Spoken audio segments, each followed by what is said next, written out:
Okay. We affirm, on balance, diplomacy is better maintained peace than military power.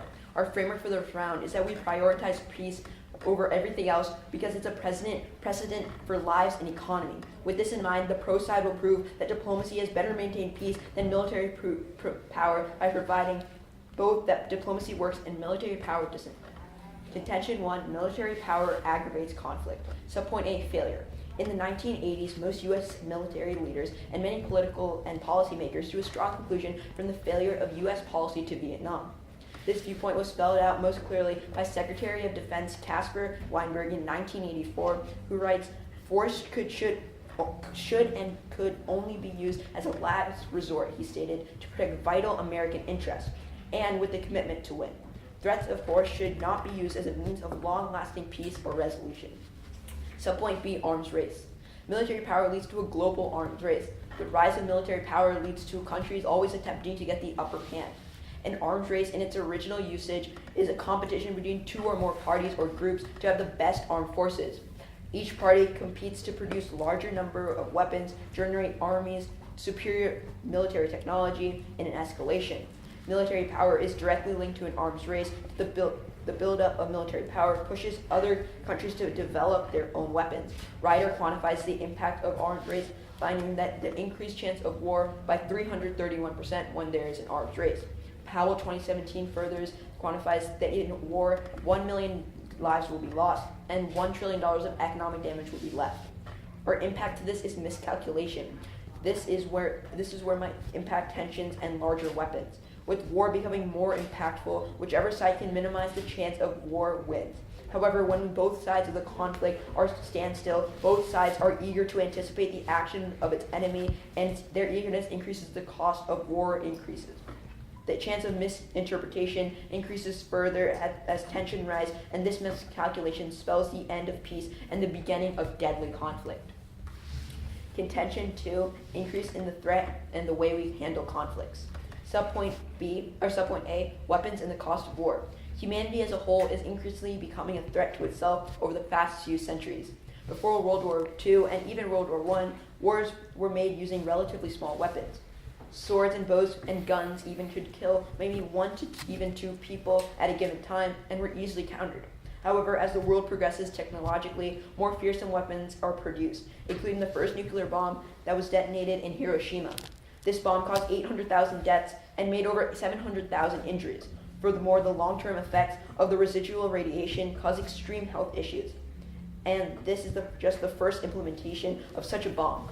Since then, even more nukes, each several times stronger than this one in Hiroshima, are being produced. From the impact of the risk of nuclear extinction we have today, we are left unanimously to agree that the impacts of war are just too high. This therefore deems military power as an inadequate way to preserve peace as it causes these impacts. Diplomacy provides solvency much more than military power because it protects from this happening in the first place. Subpoint B, adapting to the modern world. The world has transformed rapidly in the past decade since the end of the Cold War.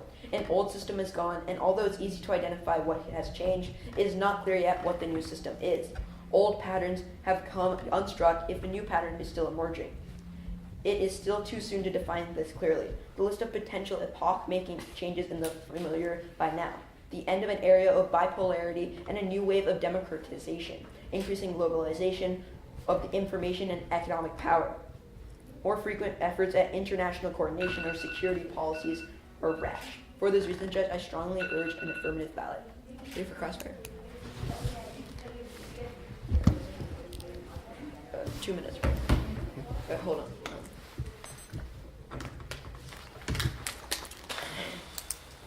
Okay. So you're questioning me. Okay, ready when you are. Once ready. Mm-hmm.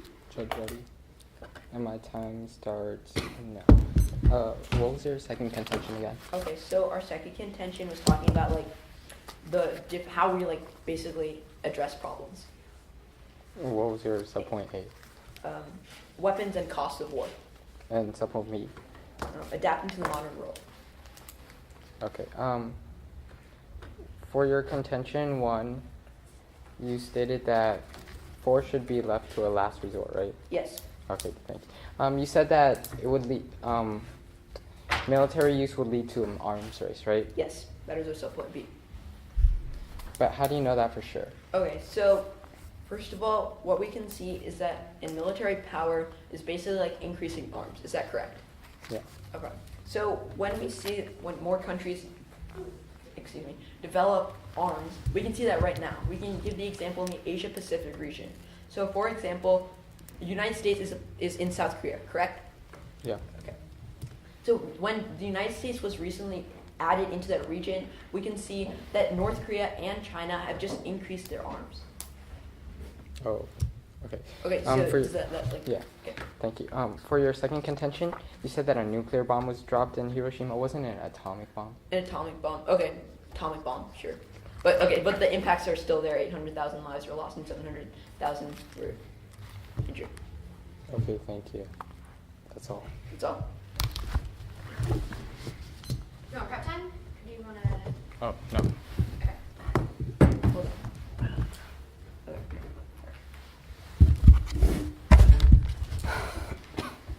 Opponents ready? Not yet. Okay, ready. Ready?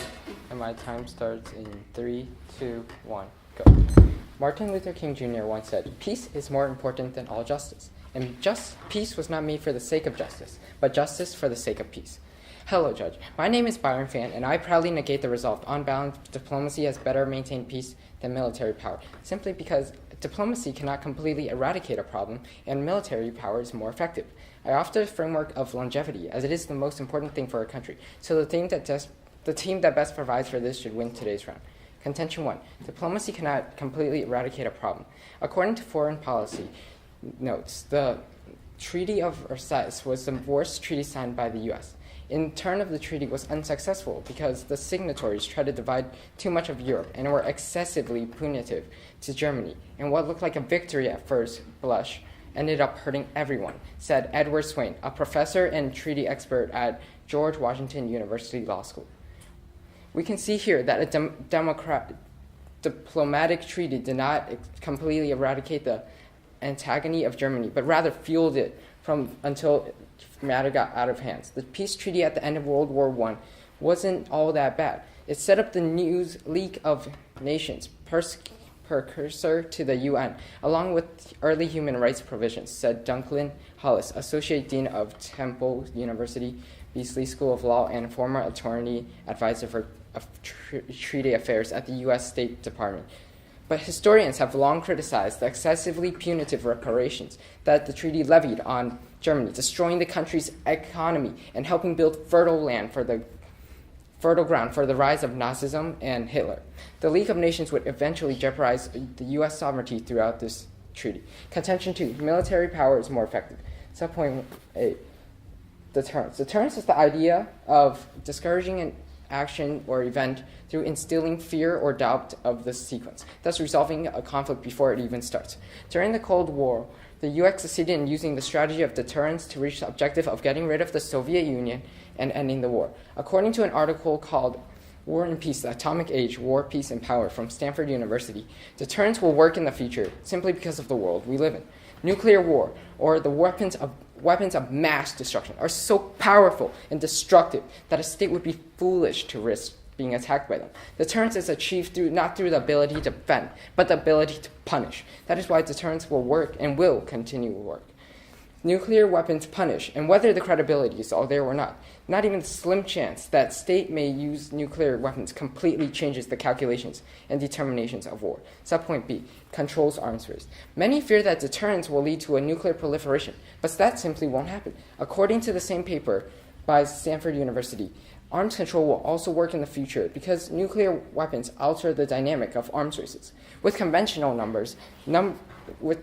weapons, greater numbers meant an advantage. But with nuclear weapons, sheer numbers aren't nearly as important. If a country has enough nuclear weapons to survive an initial attack and strike back, states will be deterred.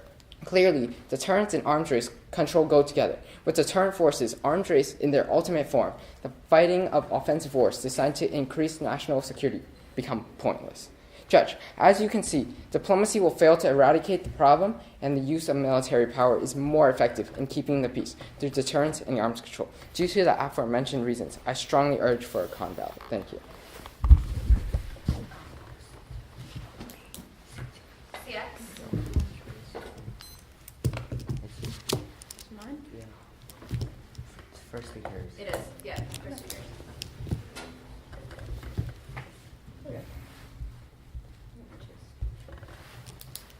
Okay. Ready? Ready? Judge ready? Okay. Let's begin. Okay, so your second contention, subpoint B, is talked about like a controlling arms, right? Yeah. It's like, how does this happen? Like, how does... Like, how under your world are you controlling arms? Because, well, like I mentioned before, with nuclear weapons, sheer numbers don't matter. So even if you have more, the risk of just attacking somebody else and striking back is just not something that a country would be able to risk.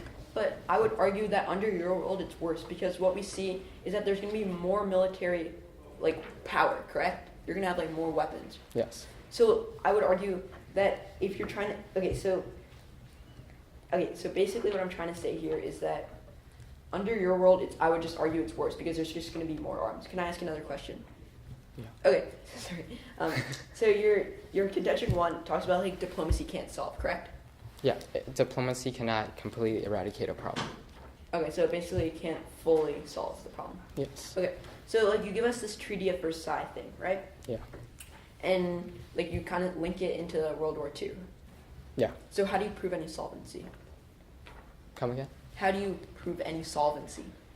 Meaning? Like how do you solve this problem in the future?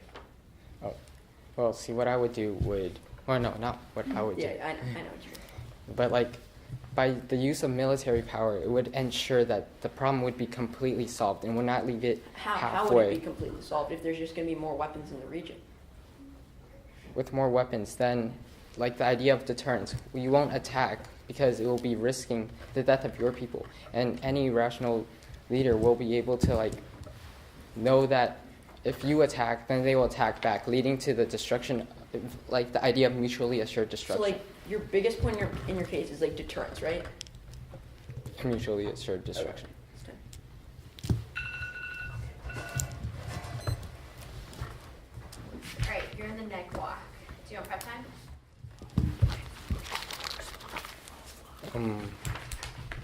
It's 3 minutes, right? Yeah. Opponents ready? Yeah. Judge ready?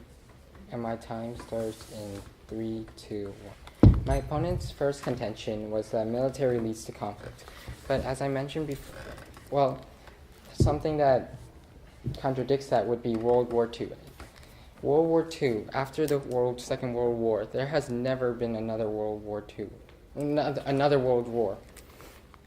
Also, they said that would lead to an arms race, but because of the idea of deterrence, as I mentioned in my contention speech, with the idea of deterrence, an arms race will be controlled.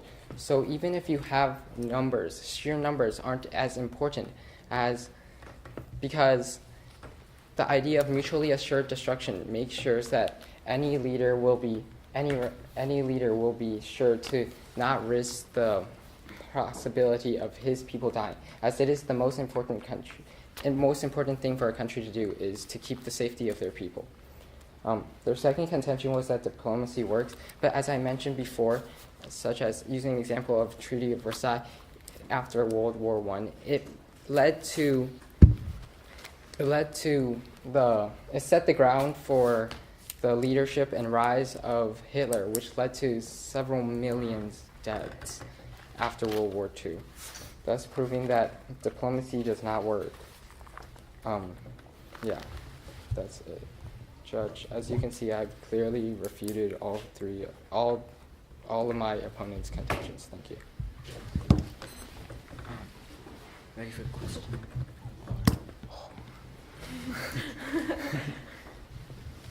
It is questioning, right? Yeah, it's questioning.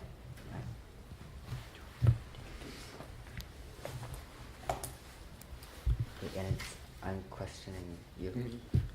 Yes. Right. Okay. So, is anyone not ready? Alright, my time starts now. So you talk about the Treaty of Versailles. Can you explain to me how that treaty and other treaties failed supposedly and led to another war? Well, the treaty, when it was signed, it led to World War II, did it not? Because it set the ground for the rise of Hitler by destroying the country's Germany's economy, and right. Alright, sure, but may I ask, how was the treaty put into place? What was in the treaty that made Germany Because of lead the into another world war? because the signatories tried to divide up Europe, right? And then they excessively were punitive to Germany. So thus So the German essentially that treaty wasn't really fair, essentially leading into another war because of having yeah. so you're saying it's because it's not fair. Yes. Okay. Let's move on from that point. So you talk about control of an arms race. How do you control it when both sides are racing to get the upper hand in any situation with arms? Because as I mentioned before, the sheer numbers with nuclear bombs, sheer numbers don't matter, as the leaders will know that if they try to attack, then they will get attacked back, and they wouldn't want to risk the possibility of being attacked back since they want the safety of their people. Okay, so you're saying that the probability of war actually frightens them to the negotiation table? Yes. Or essentially you need to lose lives before you have show any solvency? First one. Essentially deterrence is discouraging an action before it actually starts, right? Yeah. Yeah. Alright, thank you. Is anybody not ready? Alright, time starts now. On to our opponent's case, they talk about their framework is going to be lives. We're going to completely agree to that framework.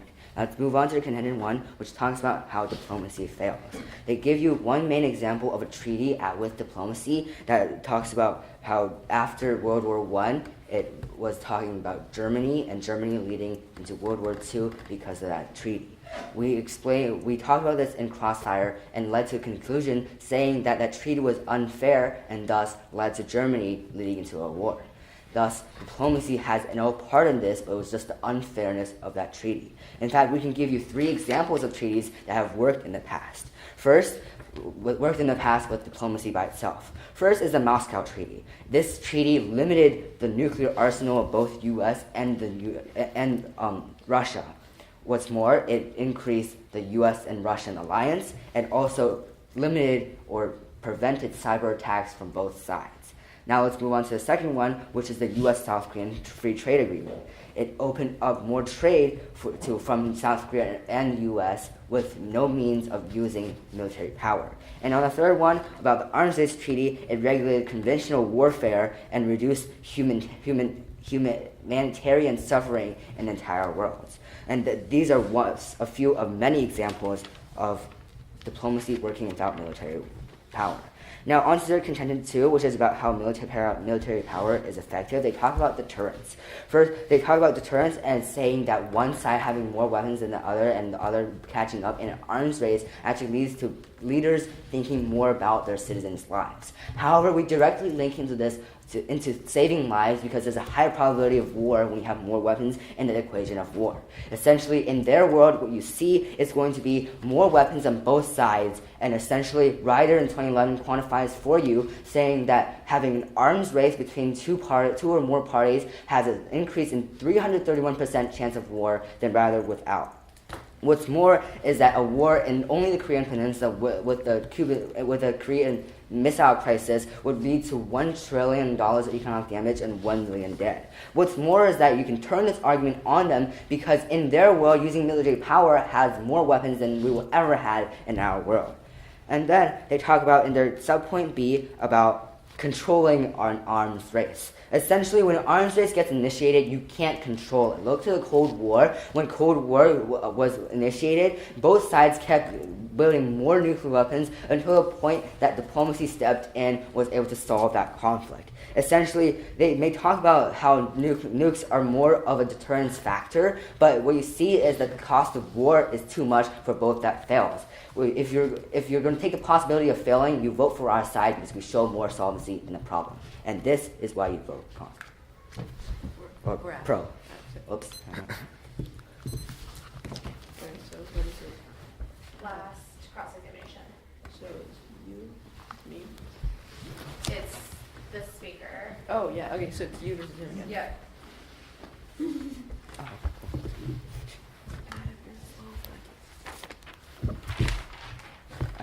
Whenever you're ready. Opponent's ready. Judge ready. Okay, my time starts in 3, 2, 1. Can you restate the Russian example that you brought up? Like the while treaty? Yeah. Alright, so essentially the treaty was called the Moscow Treaty. It did 3 things. First, it limited the nuclear arsenal that both U.S. and Russia would have, and then it also increased basically U.S. and Russian the alliance that we have, and then also put a limit to cyber, no one can cyber attack each other. Okay. It was used without military power. When you stated that by more weapons there would be an increase in chances of war, correct? Yes. But wouldn't controlling arms race be stop the war? So essentially you would have to show us how you would be able to control it. Essentially the point of an arms race, or when you have an arms race, it's when both sides don't have an intention to stop until they have more arms than the other side. Okay. So then, so your definition of an arms race is both sides trying to create as many weapons as possible until they have more, right? Yeah, and then the other side starts until they have more and it goes back and forth. Thus, wouldn't that mean that there would be... Wait. It means that the probability of using military power failing gets going into a full-blown war, which essentially is really bad. But wouldn't that be increasing the idea of deterrence, as no side would attack until they have more weapons? So essentially, deterrence only works when you're saying that you have a set amount of weapons that you're going to use against them, but once they get more weapons, they have a deterrence against you. Yeah, so essentially... wouldn't it keep going back and forth, thus resulting in the idea of there's deterrence only stopping one the example in peace? history that shows that, and that's the Cold War.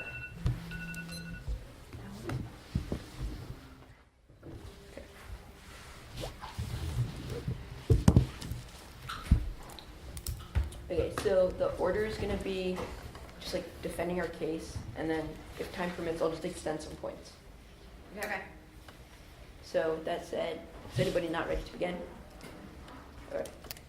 Okay, so let's jump into framework. We both agree that lives are the most important voting issue in this round. Then let's go to his first response to our contention about conflict. He basically tells you there's been no other world war since then. But I would argue that even if there hasn't been a war as big as the World War, there have been plenty of wars between that time. We can give you the Gulf War, we can give you the wars that happened in the Middle East. But then you end up extending our subpoint A about failure. We tell you that U.S. learned from their policy in Vietnam not to be hostile and use military power. Weinberg finds that war should be the last case scenario when working with other people internationally. Then we give you this impact about miscalculation. It goes untouched throughout the round so far, so you extend that clearly. And then we basically give you this arms race point. He says that about deterrence, but as James tells you, that deterrence isn't as good as he thinks, because we turn that argument on him, because we give you Powell and Ryder, which find that when there's an armed race, there's more chance of war, and Powell quantifies that war, finding that 1 million will die and $1 trillion of economic damage. But then let's go to his point about he says that diplomacy doesn't work basically. First of all, we don't really read that in case, but even if we do, Nye finds that diplomacy is the best tool in the arsenal of a country. This is crucial because what we find is that over all military weapons, diplomacy is more important than having a nuclear weapon. we basically read you this thing about, like, we give you this example of, like, North Korea, South Korea, and China in the real world. We can see that a real arms race is materializing under the status quo, which is crucial because we actually show you how our impacts are materializing. But then we tell you our second contention, which basically talks about, like, changing to the new world. What we show you is that times have changed, and the Hiroshima analysis has basically been dropped throughout the round. 800,000 people died and 700,000 people were injured. Thus, if you want to vote on lives, you vote for us. Thank you. 2 minutes, right? Yep. Opponents ready? Judge ready? Yep. And my time starts in 3, 2, 1. My first contention was that diplomacy cannot completely eradicate a problem, and my opponents attacked that, stating that the treaty was not diplomacy, essentially, and it was because of a treaty was being unfair. But a treaty is a type of diplomacy. It is a written article in which countries signed, which is a form of diplomacy. I also observed that by diplomacy, there are many forms of diplomacy, including sanctions. And an example of sanctions now working, or according to the Huffington Post, sanctions didn't stop Iran from pursuing nuclear weapons. And another example, in Russia, sanctions have certainly hurt this economy, but not as much as that collapse in the global oil prices, and have resulted in a change in Russia's behavior vis-a-vis Ukraine. For instance, in Russia, Mr. Putin's popularity has never been as high as today because of sanctions. Moreover, in Iran, it is the country's elites that have benefited from the, as you can see, sanctions fail. Also, they attacked my second contention by stating that more weapons equals an increase in chance of war. But as I stated, starting the crossfire, with the idea of deterrence and arms control going together, arms control is the idea of wanting more weapons and more weapons than the opponent. So with the idea of deterrence always using the threat of having more weapons and then attacking if they attack first, the idea with deterrence would keep going, shifting side to side, thus resulting in no peace because there would be no opportunity for the countries to have an advantage. So, Judge, as you can see, I have clearly defended all of my contentions. Thank you. We're going to run the rest of our prep, which is 1 minute 45 seconds. Quick off the clock roadmap. We will be going over the main points in this debate and sorting out basically why we've won. All right. Is anybody not ready? All right. My time starts now. First, we both agree that lives should be the most important thing in today's debate, and we're proving to you why we've won because of that. Now, let's sort something out. First, they talk about sanctions in my opponent's defense case, but nowhere in our case have we talked about sanctions, even though that is part of diplomacy. We are specifically extending our point about going against their point about treaties. So essentially, we give you 3 treaties that have worked in the past, and essentially that outweighs what they've given us. Now let's move on to the next point, which is about how diplomacy works. We extend this throughout the round, from different sources, including Joseph Nye, who quantifies to you that diplomacy is the best weapon that a country could have in solving conflicts. What's more is that you having military power fails for 2 reasons that we successfully extend throughout this round as well. First is that we see force as only a last resort and is a threat to long-lasting peace. What's more is that it creates an arms race. An arms race has a direct link to war and the loss of lives. And today, Judge, if you're going to be voting off of lives, you're going to be voting off of our side. Ryder in 2011 quantifies that having an arms race it leads to a 331% increase in a chance of war. And Powell quantifies to you how the outcomes of a war, saying that 1 million people will die and $1 trillion of economic damage. Essentially, in the opposing world, you'll be having a war to solve conflicts while we are solving these diplomatically and using negotiations. Let's take one big example, North Korea. We were able to curb substantially their pursuit of making nuclear weapons with diplomacy when we talked to them. But when we increased their arms and started to threaten them with those, they were able to want to proliferate more and be able to be more of a threat to the world. So essentially, through all these examples we give you, Judge, and all of these drastic effects that we give you in our opponent's world, you will be voting on the pro side. Thus, Can I use the remainder of my prep time? Yes. And my time starts in 3, 2, 1, go. Today's framework, as we all agreed on, was the safety and longevity of the people. Judge, we went over the idea of an arms race in which I proved that it could be controlled with the idea of deterrence, which leads me to the point where, Judge, think about the people around you. Think about your loved ones. Do you want them to suffer because of a possibility of diplomacy failing? As I mentioned before, deterrence, an idea of using military power, would work according to Stanford University, thus resulting in no deaths.